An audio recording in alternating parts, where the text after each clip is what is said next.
হ্যাঁ, এবং মানে যে রিজলে, হারবার্ট হোপ রিজলে, তিনি যে বইটা করলেন 1897 বা 1898, the tribes and castes of Bengal, দুটো খণ্ডে, একটা খণ্ড পুরো অ্যানথ্রোপোমেট্রিক্যাল স্টাডি, ওই কার নাক কেমন, কার চোখ কেমন, কার কপাল কেমন ইত্যাদি। এইবার রিজলে এবং ইবেটসন, তারা দুজনেই আইসিএস অফিসার সেই সময়কার, মানে কার্জনের একদম মানে সে অত্যন্ত ঘনিষ্ঠজন। তারা দেখালেন যে এই জায়গাটা দিয়েই কিন্তু মানে বাংলায় যে নতুন মানে একটা মানে সেই বুদ্ধি জীবী শব্দটা তো এখন গালাগালের পর্যায়ে, তবে বুদ্ধি কেন্দ্রিক মানে বুদ্ধির প্রয়োগ করেন যেই সম্প্রদায় মানে ব্রিটিশকে সমালোচনা করছেন, তাদের প্রাধান্য কিন্তু উচ্চবর্ণের মধ্যে। এবার এটাকে শ্যাটার্ড করে দিতে হবে। এবং যদি এদিকে মানে পশ্চিমবঙ্গ বিহার, ওদিকে পূর্ববঙ্গ আসাম করা যায়, ওখানে একদম মার কাট মানে racial identity, language identity, caste identity একদম চুরমার হয়ে যাবে।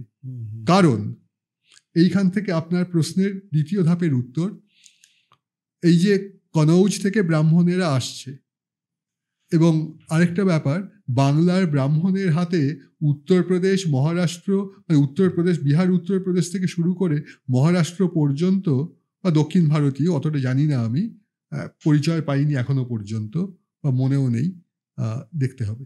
তাই যাই হোক, এরা কিন্তু কেউ বাংলার ব্রাহ্মণের হাতে জল খায় না। একটা ছোট্ট ঘটনা বলি, মজা পাবেন। সখারাম গণেশ দেউস্কর মানে অত্যন্ত মানে বিদগ্ধ মানুষ, তাকে যোগেন্দ্র কুমার চট্টোপাধ্যায় তার বাড়িতে নেমন্তন্ন করলেন। তা তিনি প্রথমের দিন খুবই সম্মত। তার পরের দিন যোগেন্দ্র কুমারের কাছে গিয়ে হিতবাদী পত্রিকার সঙ্গে যুক্ত, তা তিনি বললেন যে দেখুন, আমি কিন্তু আপনার বাড়িতে খেতে পারবো না। বললো, কারণ আমরা হয়তো চিৎপাবন ব্রাহ্মণ, আমরা বাংলার ব্রাহ্মণের হাতে জল খাই না। তা এবার তিনি বললেন, তাহলে আপনি যদি আপনার সঙ্গে নিজের লোটা ভরে জল নিয়ে আসেন। উনি সম্মত হলেন। আবার তারপরে ঘুরে এলেন, কিন্তু না, আপনি আমাকে কি খাওয়াবেন? বলে, একটু লুচি তরকারি। না, লুচি তো খেতে পারবো না। কেন পারবেন না? লুচিটাও তো জল দিয়ে পড়বেন, কি করে করব? তারপরে আচ্ছা ঠিক আছে, আমি যদি মানে ময়দাটা দুধ দিয়ে মাখা হয়। অনেক ভাবনা চিন্তা করে বললেন, হ্যাঁ তাহলে ঠিক আছে। মানে এই যে সামাজিক সম্প্রীতি, তাকে অস্বীকার করছেন না, কিন্তু তার যে সংস্কার, সে তার থেকে তো মুক্ত হতে পারছেন না। এইটা হচ্ছে মানে জাতিবর্ণ প্রথা, যে জায়গাটা মানুষের মনটাকে পুরোপুরিভাবে অধিকার করে নিল, এবং যার থেকে ওই ছোঁয়া ন্যাপা, এর সঙ্গে ওর ছোঁয়া যাচ্ছে, ওর সঙ্গে ছোঁয়া যাচ্ছে, ওর হাতে জল খাই না, মানে অনেকগুলো গল্প আপনিও পড়েছেন, এটা সহজেই মনে করতে পারবেন। পোস্টমাস্টার গল্পটা সিনেমা দেখলে হবে না, গল্পে আছে, সেদিন রাত্রে পোস্টমাস্টার রতনের হাতে রান্না খেলো। মানে রতন ওই ব্যাপারটাকে জুগিয়ে দেয়, পোস্টমাস্টার নিজে রান্নাটা করে খায়। তার মানে কি, রতন নিশ্চিতভাবে জল অচল পরিবারের মেয়ে, যার হাতের রান্না সে খাবে না। এবং এই জায়গাটা আরো মারাত্মক। বঙ্কিমচন্দ্রের ওই ইন্দিরা যখন বলছে যে একটি রান্নার লোক আনিয়াছি, সে কি বামুন? বলে, আজ্ঞে না, কায়। তাহলে আর কি হবে, আমরাও তো কায়। আরে বামুনের যদি মেয়ে হয় তাহলে বলা যায় ওই ঘরে যদি বামুন আসে তাকে দুটো রান্না করে দিতে পারে। এবং তার পরের ধাপটা আরো ইন্টারেস্টিং। দীর্ঘকাল মানে মোটামুটিভাবে এই 2001টাকেও, বা আমি এখানে এসেও দেখেছি, ওই বিভিন্ন অনুষ্ঠান বাড়ির যে পাচক, যাদেরকে ঠাকুর বলা হতো, তারা কিন্তু ব্রাহ্মণ হতো। একদম। কারণ এই ব্রাহ্মণ না হলে তার হাতের রান্না সবাই খেতে পারবে, এবং অনেকেই উড়িষ্যার ব্রাহ্মণ। আরেকটা খুব ইন্টারেস্টিং ব্যাপার, সেটা হচ্ছে যে দেখুন, এত বছর হিন্দু সংখ্যাগরিষ্ঠ একটি ভূখণ্ডে হিন্দুদের হাতে কিন্তু বস্তুত কোনো ক্ষমতাই ছিল না, হিন্দু সমাজপতি বা ইত্যাদিদের হাতে। অর্থাৎ শাসক, প্রশাসনিক সমস্ত দিকে তারা বহিরাগত, আমি বলবো না, মানে ঠিক এই ল্যান্ডের ভূমিপুত্র নয়। এইবার এই ব্রাহ্মণদের ক্ষেত্রে অনেকেই হচ্ছে এক্সারসাইজ অফ পাওয়ার, ক্ষমতার ব্যবহার, যেটা তারা করেছে এবং ক্ষমতাকে ব্যবহার করার জন্য এই জাতীয় জাতিপ্রথা এবং হায়ারার্কি, আমরা সুপেরিয়র তোমরা ইনফেরিয়র, এই খেলাগুলো খেলেছে। এমনও কি আপনার মনে হয় না কখনো কখনো? বারংবার মনে হয়, বারংবার। বৌদ্ধ মানে পাল যুগে ব্রাহ্মণরা সেরকম গুরুত্বপূর্ণ নন, মানে যে যার মাথা আছে খাটিয়ে কাজ করছে, অসুবিধা নেই।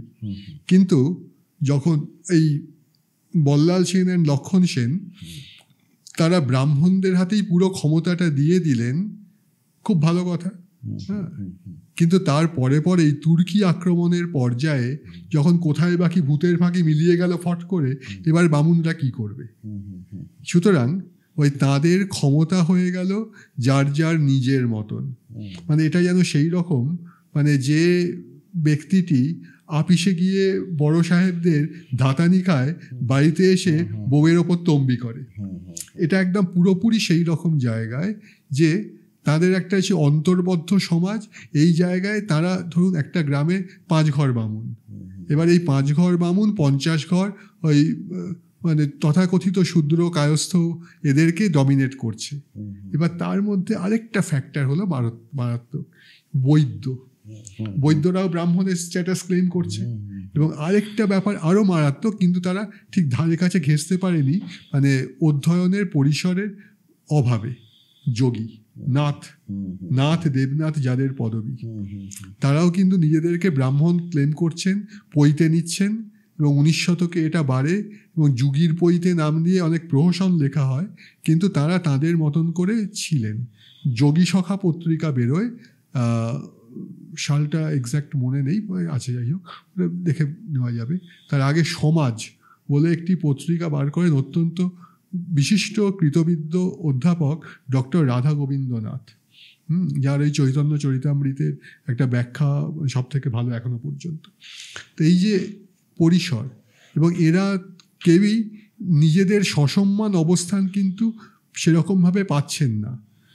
এমনকি মানে নরেন দত্ত, বিবেকানন্দ, যখন তিনি রীতিমতো বিবেকানন্দ, তখনও কিন্তু বিভিন্ন কাগজে একটু খোঁটা দিয়েছে যে ও তো মানে কায়েতের ছেলে, সে ধর্মগুরু হয় কেমন করে, সে ধর্ম কি প্রচার করে, ইত্যাদি ইত্যাদি। এবং প্রায়শ্চিত্তের প্রসঙ্গ তো বটেই, যে কালাপানি পেরিয়েছে, সে প্রায়শ্চিত্ত না করে কি করে ওঠে। এখন সেই ভদ্রলোকে সেই মানে বল ছিল যে তিনি সেটাকে পুরোপুরিভাবে। কিন্তু একটা খুব ভয়ঙ্কর গল্প আমরা দেখি যে বিবেকানন্দ যখন শিকাগো বক্তৃতা দিয়ে ফিরেছেন, তখন তার একটি সংবর্ধনার আয়োজন করা হয় এবং সেখানে প্রিসাইড করতে, পৌরোহিত্য করতে ডাকা হয় গুরুদাস বন্দ্যোপাধ্যায় বলে একজন জাজকে। তিনি বলেছিলেন যে নরেন দত্ত কায়স্থর ছেলে, সে সন্ন্যাসী হয়েছে, সে বিদেশে এই আমাদের বেদ উপনিষদ নিয়ে বক্তৃতা করছে, তাকে সব সংবর্ধনা দিতে যাবো আমি? হিন্দু রাষ্ট্র হলে তাকে তো ফাঁসিতে লটকানো, কোতল করা হতো। অর্থাৎ এই যে দ্বিজেন্দ্রলালের হাসির গানে আছে, রবীন্দ্রনাথের ক্ষেত্রে দ্বিজেন্দ্রলাল ওখানে লিখছেন হিন্দু ধর্ম ব্যাখ্যা করছেন হরি ঘোষ আর প্রাণধন দে। কেন করবে? সে বামুন নয়, কিছু না। দ্বিজেন্দ্রলাল তিনি কিন্তু সংস্কার মানে বদ্ধ ঠিক বলা যাবে না, এবং তিনি কিন্তু মানতে পারলেন। কিন্তু তিনি কিন্তু প্রায়শ্চিত্তের শিকার, কারণ হচ্ছে কৃষ্ণনগরে তাকে ঢুকতে দেওয়া হয়নি। তিনি কালাপানি পার হয়েছিলেন বলে তিনি চিরকাল কৃষ্ণনগরে ফিরলেন না। তার বিয়েতে লোকজন আসেনি, বিয়েতে লোকজন এলো না। মানে নিজে যেই মানে অপব্যবহার বা অপনভাব যদি বলি, কালেকটিভ আনকনশাসের মধ্যে এইটা এমন ভাবে প্রবল ভাবে রয়েছে।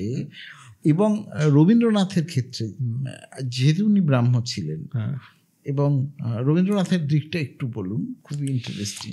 দেখুন, এই একটা ব্যাপার এখানে একদম নতমস্তকে বলছি আনন্দের সঙ্গে, রবীন্দ্রনাথ এমন একজন ব্যক্তি, তিনি এই জাতপাতের ব্যাপারটাকে কোনো দিন মানেননি, কোনো দিন ছিল। তিনি ব্রাহ্ম ছিলেন, মানে ব্রাহ্ম হোক বা যাই নাই হোক, মানে তিনি কিন্তু মানেননি। এমনকি ব্রাহ্মদের ক্ষেত্রেও দেবেন্দ্রনাথ তো বারংবার বলছেন যে যারা ব্রাহ্মণ থেকে ব্রাহ্ম হয়েছে তারা পৈতে নেবে ইত্যাদি, সেটাও রবীন্দ্রনাথ মানেননি। মানে এই জায়গাটা তার কিন্তু খুব শক্তপোক্ত ছিল। এবং ওদের বংশে যে পিরালি যে সমস্যাটা, এই সমস্যাটা তিনি পরিবারে দেখেছেন, এবং সেখান থেকে তার যে মানে মিথ্যের জায়গাটা, মানে মিথ্যেটাকে সত্যি মনে করে সেই অনুযায়ী চলা, এটা তার ওই যুক্তিসিদ্ধ মননে প্রচণ্ড প্রশ্ন জাগিয়েছিল বলেই তিনি একদম প্রথম থেকে শেষ পর্যন্ত এই ব্যাপারটা যেখানে পেরেছেন সেখানে কিন্তু এটাকে অপোজ করেছেন। মানে চণ্ডালিকা নাটক তো বটেই, আপনি তাসের দেশ নাটকটাকে ধরুন, ওই যে আমরা সেই তাস ও বংশীয় কুলীন, হ্যাঁ, আমরা সেই ওই ছক্কা সন্মন, পঞ্জা বর্মন, এই যে কথাগুলো বলছে, এটা তো পুরোপুরিভাবে এই ব্যাপারটাকে একদম প্রত্যক্ষ শ্লেষ। এবং মানে মেঘ রৌদ্র, পোস্টমাস্টার তো বললাম পাসিং রেফারেন্স, মেঘ রৌদ্র গল্পে ওই ব্রিটিশ অ্যাডমিনিস্ট্রেশন এবং গ্রামীণ সমাজ এবং এই যে অবদমিত জনগোষ্ঠী যারা তথাকথিত অন্তজ বর্ণের বা শূদ্র বর্ণের, তাদের যে একটা মিশ্র চৈতন্য এবং একটা বিরোধিতা সমর্থন, তার যে একটা বিরাট বড় ডাইকোটমি মেঘরৌদ্রে গল্পে মানে সাংঘাতিক ডেঞ্জারাস গল্প। মানে সিনেমাটা ততদূর মানে খারাপ, মানে এইসব ব্যাপারগুলো ধরেনি। মানে যেটা আপনি বললেন সব থেকে গুরুত্বপূর্ণ, এই আমাদের প্রত্যেকের মানে কালেকটিভ কনসিয়াসনেস এবং আনকনসিয়াসনেস এর মধ্যে কিন্তু এই জায়গাটা ঘুরে ফিরে বেড়াচ্ছে। দেখুন, আপনার পদবী বন্দ্যোপাধ্যায়, আমার ভট্টাচার্য, হ্যাঁ, এবারে আমি জানি না আমার মধ্যে এই ব্যাপারটা একেবারে আমি মুছে ফেলতে পেরেছি নাকি পারিনি, কখন এটা কিভাবে জেগে উঠবে আমি কিন্তু জানি না। আমাদের ক্ষেত্রে এটা হিউমারের পর্যায়ে চলে এসছে। আমরা যারা মানে এনলাইটেন্ড বলতে পছন্দ করি নিজেদের, ঠিক আছে যে এটা হাসি ঠাট্টার ব্যাপার, এটা নিয়ে আমরা, কিন্তু আমাদের সমাজে আপনি যে প্রসঙ্গটা একটু আগে তুললেন, যেহেতু আমরা নদিয়া জেলায় বসে কাজটা করছি, রাজবল্লভ সেনের মেয়ে অভয়া, যার কথা একটু আগে আমি বলছিলাম, তাকে কৃষ্ণচন্দ্র তার বিধবা বিবাহে বাধা সৃষ্টি করছেন, এবং বৈদ্য শ্রেণীর যে উত্থান ঘটছিল, মানে আমি বলতে চাইছি যে প্যারালালি আপনি দেখেন যদি নদিয়ার রাজা, যার 84 পরগনা যার রয়েছে, চার সমাজের প্রতি, আবার ওইদিকে ঢাকার দিকে কিন্তু বৈদ্য সমাজের যে একটা প্রিভ্যালেন্স, এখানে ওদের সাবজুগেট করার জন্য মানে, কিন্তু আমার ধারণা, আমি যেহেতু কৃষ্ণচন্দ্রের উপন্যাস তাকে ঘিরে লিখেছি এবং দ্বিতীয় পর্বে লিখব, যে কৃষ্ণচন্দ্র এবং তার যারা নবদ্বীপের স্বার্থ সমাজ, এবং আপনি স্মৃতিশাস্ত্রী ন্যায়শাস্ত্রীদের কথা অবশ্যই এখানে উল্লেখ করবেন, এরা কিন্তু কোনোভাবেই চাইছিল না যে বৈদ্যদের উত্থান হোক। অম্বষ্ঠ এটা খুব মজার জায়গা, খুব মজার। মানে রাধারমণ মিত্র তার স্মৃতিচারণায় লিখেছেন যে ওই সমর সেনের বাড়িতে যখন যেতেন বাগবাজারে, তা দেখতেন যে দীনেশচন্দ্র সেন আর নগেন্দ্রনাথ বসু তারা ওই রকে বসে তর্ক করছেন, এবং তিনি বলছেন দিনের পর দিন আমি শুনেছি যে ওই বৈদ্য বড়দা কায়স্থ বড় সেই নিয়ে ঝগড়া করেই চলেছে। এটাই আমরা হাসছি, কিন্তু হাসির ব্যাপার নয়। এই কারণে দীনেশচন্দ্র সেন তার বঙ্গবাণী পত্রিকা সম্পাদনার দায়িত্ব ছেড়ে দিলেন বিজয়চন্দ্র মজুমদারের সঙ্গে, কিন্তু তিনি বৈদ্য প্রতিভা বলে একটি পত্রিকা বার করতে আরম্ভ করলেন। আর নগেন্দ্রনাথ বসু তিনি কিন্তু ওই প্রথম ব্যক্তি ওই কায়স্থ পত্রিকা তিনি বার করেছেন, এবং মানে নগেন্দ্রনাথ বসু, হ্যাঁ, প্রাচ্যবিদ্যা মহার্ণব, হ্যাঁ, এবং এই যে আমাদের যে ইয়েগুলোকে ধরে ধরে মানে পদবীগুলোকে ধরে ধরে তিনি যে বইটি লিখেছেন, এবং বায়াস কাকে বলে, জাতীয় ইতিহাস বায়াস কাকে বলে দেখুন, বিশ্বকোষে কায়স্থর এন্ট্রি ওই বিরাট মোটা বইতে প্রায় 645 থেকে 655 নাকি 655 থেকে 666 বা 75 এরকম পাতার সংখ্যা কায়স্থ। আর বৈদ্য কোনো এন্ট্রিই নেই, আছে অম্বষ্ঠ, তাও এক প্যারাগ্রাফ। তাই এটা হচ্ছে ওই বায়াস্ট। এইটা এখন যদি তিনি প্রাচ্যবিদ্যা মহার্ণব হয়ে এই বায়াস্টের মানে বায়াসটা আসে, এবং এবং তাহলে তাদের এনসাইক্লোপিডিস্ট যে দৃষ্টিকোণ সেটা তার কোথায় গেল? এটা তো থাকবার কথা নয়। এবার এই যে বঙ্গের যে বলুন বইটার নাম রাজন্য কাণ্ড, তারপরে সেই বারেন্দ্র খণ্ড, বাংলার জাতীয় বঙ্গের জাতীয় ইতিহাস, বঙ্গের জাতীয় ইতিহাস, ব্রাহ্মণ্য কাণ্ড, তার দুটো খণ্ড, একটা হচ্ছে রাঢ়ী আর একটা হচ্ছে বরেন্দ্র। এবং এখানে তিনি মানে ব্রাহ্মণদের প্রতি কোনো রকম কিছু নেই, শ্রদ্ধা আছে, এবং কিন্তু আর তো তারপরে আর কোনো খণ্ডের ব্যাপারটা নেই। কোথায় গেল অন্যান্য জনগোষ্ঠী? তারপরে একটা কন্টিনিউয়েশন হতে পারতো, সেটা হয়তো তার জীবৎকালে, বা নাকি তিনি সচেতনভাবেই করেননি, এটাও একটা প্রশ্ন। এই প্রশ্নটা বারে বারে আমার জাগে, এই প্রশ্নটা বারংবার জাগে। তো এই যে ফ্যাক্টরটা, এবং আপনি যেটা বলছেন যে 36 জাত, এই জায়গাটা কি ইন্টারেস্টিং। রঘুনন্দনের মতে মানে বাংলায় দেখুন, আমরা বলি বাংলায় ব্রাহ্মণ, কায়স্থ, বৈশ্য, শূদ্র, ক্ষত্রিয়টা কোথায় গেল? এটা নেই, মানে ব্রাহ্মণ আছে আর শূদ্র আছে। হ্যাঁ, এবারে মানে ব্রাহ্মণ, ক্ষত্রিয়, বৈশ্য, শূদ্র, তা সেখানে আমরা এখানে বলবার সময় বলি ব্রাহ্মণ, কায়স্থ, বৈশ্য, শূদ্র, ক্ষত্রিয় কোথায় গেল?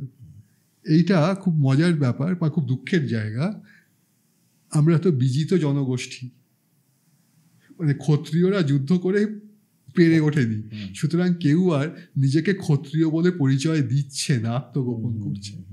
আরেকটা মজার ব্যাপার বলি, এটা আরো মজার, এই যে লড়াই শব্দটার মানে হচ্ছে দৌড়ে পালিয়ে আসা। লড়াই মানে তেড়ে গিয়ে মারা নয়, রড থেকে লড় থেকে লড়াই। হ্যাঁ, তাই বিপাকে চত্বর ছাড়ি প্রজা দেয় মানে দৌড়ে পালিয়ে আসছে। মানে বিজিত জনগোষ্ঠীর ভাষার মধ্যে সেই পরাজয়ের ছাপগুলো, দাগগুলো খুব স্পষ্ট। এবং এইখানে বাংলার যে ক্ষত্রিয় সমাজ, তারা ব্রাত্য ক্ষত্রিয়, উগ্র ক্ষত্রিয়, পৌণ্ড ক্ষত্রিয় ইত্যাদি এবং ইত্যাদি, অর্থাৎ যাদেরকে পরে অন্যান্য মানে শ্বেতাঙ্গ হোক বা ওই তাম্রাঙ্গই হোক, মানে তারা ওই পাইক, পেয়াদা, বরকন্দাজ এই সমস্ত কাজে লাগিয়েছিল। এবং পরবর্তীকালে শূদ্র জনগোষ্ঠী, যারা ওই শূদ্র জনগোষ্ঠী বলেই তারা কিন্তু পরিচিত হয়েছে, এবং তারাই প্রতিরোধ যেটাকে বলে যেটুকুন করবার। এবং মানে ব্রিটিশের সেনাবাহিনীতেও যারা যোগ দিয়েছিলেন, মানে এইটা চমৎকার গল্প আছে, খুব সুন্দর গল্প, মানিক দুলের বন্ধু মহাশ্বেতা দেবীর, অসামান্য গল্প। যে বাগদি, দুলে, এরা আর লড়াইতে জায়গা পাবে না, যারা আগে বরাবর রাজার সঙ্গে যুদ্ধ করত, এখন নাকি নতুন লোক আসবে, তার লড়াইয়ের কায়দা কানুনও নতুন। খুব প্যাথেটিক গল্প এবং খুব সুন্দর গল্প, কিন্তু ওই ইতিহাসের মোচড়টা তার বোধে ছিল, ধরেছেন একদম নিখুঁতভাবে। মানে গল্পটা পড়বার সময় গল্পই, কিন্তু তারপরে যখন কাজ করে তখন মারাত্মক। তো এই যে জায়গাটাই, মানে যে কথা থেকে এতগুলো কথা এলো, এবারে ব্রাহ্মণেরা কি করবে? 36 জাত তো তারপরে আসছে, মানে সে যেটুকুন তার হাতের নাগালের মধ্যে আছে সেইটাকেই যত রকম ভাবে পারে একদম দাবিয়ে রাখবার চেষ্টা করছে। তারপরেও কি কিছু হয়নি? শরৎচন্দ্রের বামুনের মেয়ে, মানে কুলীন ঘরে বিবাহ হয়েছে, স্বামী আসে না, এবার কুলীন স্বামীর প্রক্সি দিতে একজন অন্য জনগোষ্ঠীর মানুষ এসে তার ঘরে ঘুরে ফিরে গেছে, তার থেকেই তার সন্তান হয়েছে। এটা তো তখন চলছে। হ্যাঁ, ভরার মেয়ে। হ্যাঁ, এই যে সমাজের এত রকম বিপর্যয়, কিছুই হতো না যদি এই জাতপাতের ব্যাপারটাকে একটু র্যাশনালি দেখা হতো। এবং আপনি গীতার প্রসঙ্গ যেটা বললেন, হ্যাঁ, ওইটা কিন্তু মূল জায়গা, ওটা কিন্তু একদম চাবি। ওটাকে অনুসরণ করলে এত সমস্যা হতো না। এটা প্রত্যেকেই পরে ব্যাখ্যা করে, কিন্তু অত্যন্ত ধৃষ্টতার সঙ্গেই বলছি, ব্যাখ্যাটা ঠিক ব্যাখ্যা ইচ্ছে করেই করেন না। একদম। এবং আরেকটা জায়গা এখানে আছে, ধরুন দেবদাস, মার্কাটারি জনপ্রিয়তা। দেবদাসের প্রবলেমটা কোথায়? ওই তো জাতপাতে, হায়ারার্কি। মানে ওরা হচ্ছে শ্রোত্রিয় এবং দেবদাস মুখোপাধ্যায়, অর্থাৎ এই কুলীন। হ্যাঁ, কিন্তু এবারে কুলীন যে পুত্রের সঙ্গে শ্রোত্রিয় কন্যার বিবাহ হয়, কিন্তু শ্রোত্রিয়দের আবার অন্য নিয়ম, তারা ওই কন্যাপণ আদায় করে। কেন করে? কুলীন তিনি যে কোনো নারীকেই বিবাহ করতে পারেন। এবার শ্রোত্রিয় তারা যদি মানে ওই কুলীন ঘরে বিবাহ দিতে চায় তাদেরকে বরপণ দিতে হবে। এবারে যদি শ্রোত্রিয় পাত্র শ্রোত্রিয় কন্যাকে বিয়ে করতে চায় তখনই পাত্রীর বাপ দাঁড়িপাল্লা নিয়ে বসে, আমি কুলীনের ঘরে বিয়ে দিলে আমার বংশ এরকম উজ্জ্বল হতো, তুমি শ্রোত্রিয়, এটা একই ঘর, তাতে কি হবে? এবার তাদেরকে টাকা দিতে হচ্ছে। আপনি ওই পথের পাঁচালী অপরাজিত অংশে মনে আছে যে প্রায় ওই জলাহার করে 300টি টাকা জমিয়েছি, 500 টাকায় ভালো শ্রোত্রিয়ের মেয়ে পাওয়া যায়। এবং সত্যজিৎ রায় ফিল্মে আছে যখন কথাটা বলছে, ক্লোজ আপে লোকটির মুখটা দেখালো, দাঁত টাত পড়ে গেছে, মুখে বলিরেখা, বার্ধক্য স্পষ্ট। মানে এই যে সমাজ মানে পুরোপুরিভাবে ছাড়খাড় করে দেওয়া হয়েছে। এবং যারা সমাজপতি বলে তখনকার দিনে সেই মাসল টাসল ফুলিয়েছেন, তারা যে মানে যদি আরেকবার পুনর্জন্ম যদি টের পাওয়া যেত, তাদেরকে তো কোর্ট মার্শাল করা উচিত। এইবার যে বিষয়টার উপর আমরা জোর দেব সেটা ওই বাঙালির জাতি ভেদ। এবং একটা কথাই আছে যে বাংলার 36 জাত, এবং আমাদের বাঙালির যে সব সমস্যা, যে ভঙ্গ দোষ নানা রকম, যে যেমন আমাদের কৃষ্ণচন্দ্র নদিয়ার রাজা, আপনি মানে আপনি তো এটা বলাই বাহুল্য আপনাকে, যে দেবীবর ঘটক যে ধরনের একটা মেল দোষ, এবং তাতে দেখা যাচ্ছে যে কৃষ্ণচন্দ্র যখন তার চেয়ে উচ্চ মানে ব্রাহ্মণ হিসেবে হায়ার স্ট্যাটার কোনো একজন মহিলাকে বিয়ে করতে চাইছে, তার মানে সে দরিদ্র ব্রাহ্মণ তাকে বলছে তুমি রাজা হও আর যাই হও, আমরা হচ্ছি তোমার চেয়ে উঁচু জাত, কারণ তোমরা হচ্ছে কেশরকণীয়, তোমাদের দোষ রয়েছে, ফলে তোমাকে আমরা সেক্ষেত্রে তোমাদের ইয়েতে বিয়ে দিতে পারি না। মানে আমি বলতে চাইছি যে এই সব অদ্ভুত সব কাণ্ড ঘটেছে, এবং এই 36 জাত জিনিসটা, এটা যদি একটু আরেকটু পরিষ্কার করেন। হিটলারের একটা গোপন খাতা ছিল, তিনি সেখানে ওই যারা যারা পারফেক্ট নর্ডিক তাদের নাকটা কেমন হবে, চোখটা কেমন হবে, এই মেপে ঝুঁকে রেখে দিতেন। আপনি যেদিন বাড়িতে আসবেন একটু বলবেন, খাতবার সেই বইটা দেখাবো। এবার এই লোকগুলোর মানে এই ব্যাপারে এত রকম মনোযোগ ছিল, আসল ব্যাপারগুলো বাদ দিয়ে। ওই একই মানে জেনেটিক স্ট্রাকচারটা একই রকম, মানে গুণ অনুযায়ী তৈরি হয়েছিল ওই কুলীন, তারপরে শ্রোত্রিয়, তারপরে তো বৈদিক, কিন্তু দোষ অনুযায়ী দেবীবর ঘটক তৈরি করলেন মেল। হ্যাঁ, এবং সেই সুরাই মেল, কেশরকুনি, এইরকম। রাজা রামমোহন রায়কে আজীবন ওই খোঁটা শুনতে হয়েছে সুরাই মেলের কুল। হ্যাঁ, তারপরে ফুলে মেল। হ্যাঁ, তা এই যে এই রকম ব্যাপারটা দোষ অনুযায়ী খুঁটিনাটি করে তার একটা তালিকা তৈরি করা, ওই আক্ষরিক অর্থে যাকে বলে খেয়ে দিয়ে কাজ নেই। তা এই প্রসঙ্গটা নিয়ে শুরু করলে রাত কাবার হয়ে যাবে, কারণ 200-300 বছর কেটে গিয়েছিল এই মেল নিয়েই। তা যেই ব্যাপারটা পরের ধাপ, ওই 36 জাত তো 4টে, ব্রাহ্মণ, ক্ষত্রিয়, বৈশ্য, শূদ্র। তার 9 গুণ বেড়ে গেল কেমন করে? এইটাও ওই একটা ফর্দ ফিরিস্তি তৈরি হলো, মানে শঙ্কর বর্ণ দন্তস্ব, এবং তার উত্তম শঙ্কর, মধ্যম শঙ্কর, অধম শঙ্কর। তা উত্তম শঙ্কর ভালো কথা, মানে ওই বামুনের ছেলে, সে বিয়ে করেছে ক্ষত্রিয়র মেয়েকে, দুটোই মোটামুটি ওপরের থাকে, অসুবিধা নেই। বৈদ্যদের ক্ষেত্রে বলা হলো যে ব্রাহ্মণ পিতা এবং ক্ষত্রিয় কন্যা, তারা হচ্ছে বৈদ্য। এবারে ক্ষত্রিয় কন্যার বদলে বৈশ্য কন্যাও হয়তো চলেব। তা এই ব্যাপারটা নিয়ে এরা হচ্ছে উত্তম শঙ্কর। কায়স্থ, এটা একটা মস্ত বড় সমস্যা। কায়স্থ কারা? এটা গল্পটা এইরকম যে পরশুরাম যখন প্রত্যেককে নিক্ষত্রিয় করছিলেন 21 বার, ক্ষত্রিয়রা তো উবে গেল, কিন্তু ওই কয়েকজন নারী তারা নিজেদের গর্ভ গোপন করে গোপনে সন্তানের জন্ম দিয়েছেন এবং তাদেরকেই ওই কায়স্থ বলে পরিচয় দেওয়া হলো। কায় মানে শরীর, হ্যাঁ, অর্থাৎ ওই মানে শারীরিক শক্তি সামর্থ্য ইত্যাদি দ্বারা তারা জীবিকা নির্বাহ বা জীবন নির্বাহ করবেন। এইবার এই কায়স্থর সঙ্গে সঙ্গে আবার আরেকটা গল্প কিংবা আরেকটা সোশ্যাল ক্যাটেগরি গড়ে উঠেছিল যাদেরকে বলা হয়েছিল নবসায়ক। হ্যাঁ, কারা তারা? ওই কয়েকটি বৃত্তিগত ওই পরিষেবাদায়ী গোষ্ঠী, 9টি, এই 9 সংখ্যাটা এলো। এই 9টি যে বৃত্তিগত পরিষেবাদায়ী গোষ্ঠী যারা পরশুরামকে নিক্ষত্রিয় করতে সহায়তা করছিলেন তাদেরকে বলা হলো নবসায়ক, অর্থাৎ 9 অ্যারোজ। এবং এই 9 অ্যারোজ সেটা খইতে খইতে এবার এলো নবশাখ বা নশাক। ওই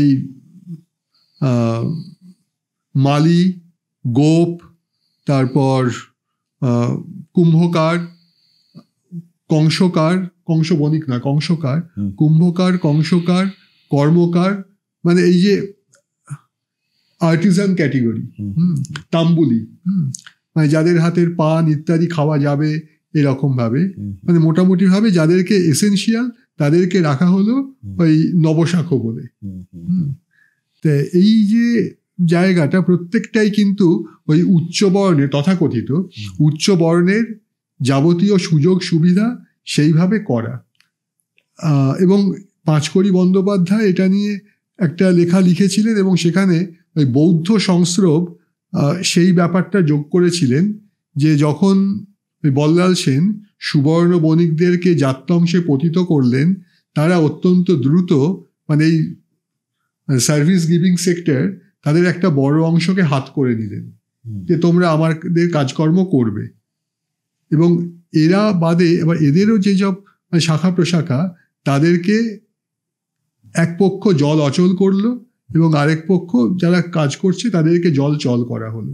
অর্থাৎ যার হাতের জল খাওয়া যাবে আর যাদের হাতের জল খাওয়া যাবে না।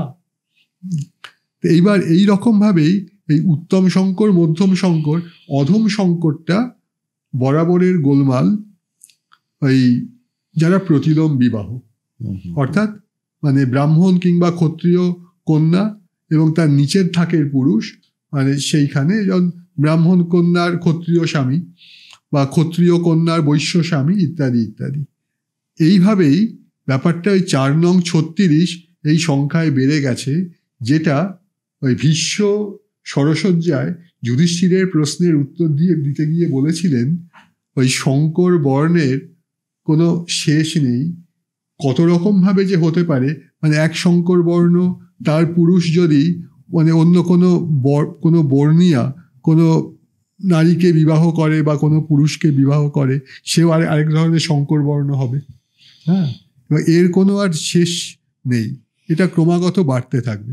অ্যাকচুয়ালি এটাই তো স্বাভাবিক, এটাই তো স্বাভাবিক। সেটা এখনো পর্যন্ত আমাদের সমাজ মানতে পারে না। ওই প্রত্যেক রবিবারে খবরের কাগজে পাত্র চাই পাত্রী চাইয়ের বিজ্ঞাপনের কলামটা যদি পড়া যায় তাহলে যে কত রকম জাতপাতের কথা দেখতে পাবেন। হ্যাঁ, সেটা এবং মানুষকে যেভাবে অপমান করা হয়েছে, হ্যাঁ, পুরো প্রথাটা। এবং সব থেকে বড় যে কালারের কথাটা আরেকবার দেখতে হবে। আপনি একটু খোঁজ করে দেখবেন তো কোনোখানে শ্যামবর্ণা পাত্রী চাই বলে কোনো বিজ্ঞাপন আছে কিনা, খেয়াল করে দেখবেন। আমি এত বছরেও একটিও দেখতে পাইনি। মানে প্রত্যেক রবিবার আমি খুব মনোযোগ দিয়ে এই পাতাটি পড়ি। হ্যাঁ, তা বিবাহের পরে পরে মোদীয় পত্নী তিনি আমাকে অনুযোগ করতেন এখন আবার এই পাতা পড়বার দরকার কি। হ্যাঁ, তা তিনি আমাকে কিরকম দুশ্চরিত্র মনে করতেন জানি না, কিন্তু আমি এখনো পড়ি। মানে আমার মানে কন্যাদের মানে ছাত্রীদেরকেও বলি তোমরা একটু দেখে বার করো তো কোনোখানে শ্যামবর্ণা পাত্রী চাই এটা কেউ বিজ্ঞাপনেও দিয়েছে কিনা। এইটা হচ্ছে ওই কালার, তার যে শেষ পর্যন্ত যে ব্যাপারটা ঘাঁটি গেড়ে আছে মাথার মধ্যে, একদম গেড়ে বসে রয়েছে। মানে একটা রেসিস্ট জাতি।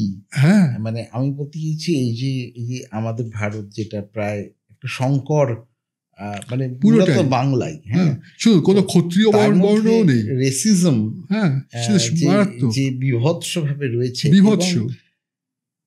আমরা এবার শেষ করি আপনার মানে এই যে জাতি প্রথা, বর্ণ ব্যবস্থা, এটা আমাদের কাছে একটা বিরাট বড় একটা সমস্যাই শুধু নয়, যন্ত্রণা।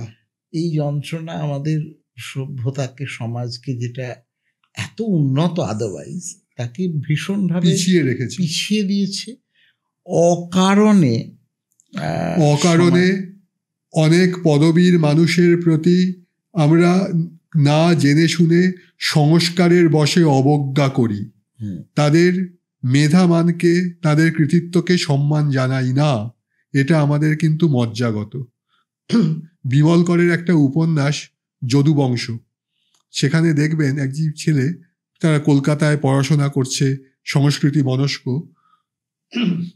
তো একটি ছেলে তার নিজের কবিতার বই বেরিয়েছে, তার পয়সায় খাওয়া দাওয়া করে একজন বলে, দূর ফালতু, আপনি পড়েছেন?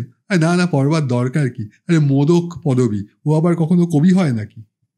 এটা কিন্তু লোকজন, অন্ততপক্ষে শতকরা, যদি আমি খুব ভুল না হই, 80% লোকজন এখনো পর্যন্ত মুখে উচ্চারণ করুক বা না করুক মনে করেন। যদি এটা ভুল হয়, আমি সব থেকে বেশি আনন্দিত হব।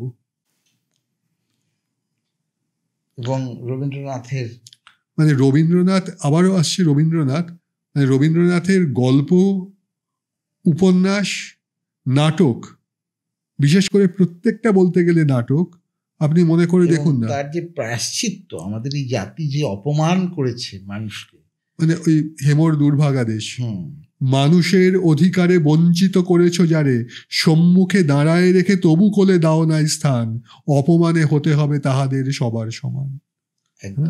বিধাতার রুদ্র রোষে দুর্ভিক্ষের দ্বারে বসে সকলের সাথে ভাগ করে খেতে হবে অন্নপান, অপমানে হতে হবে তাহাদের সবার সমান।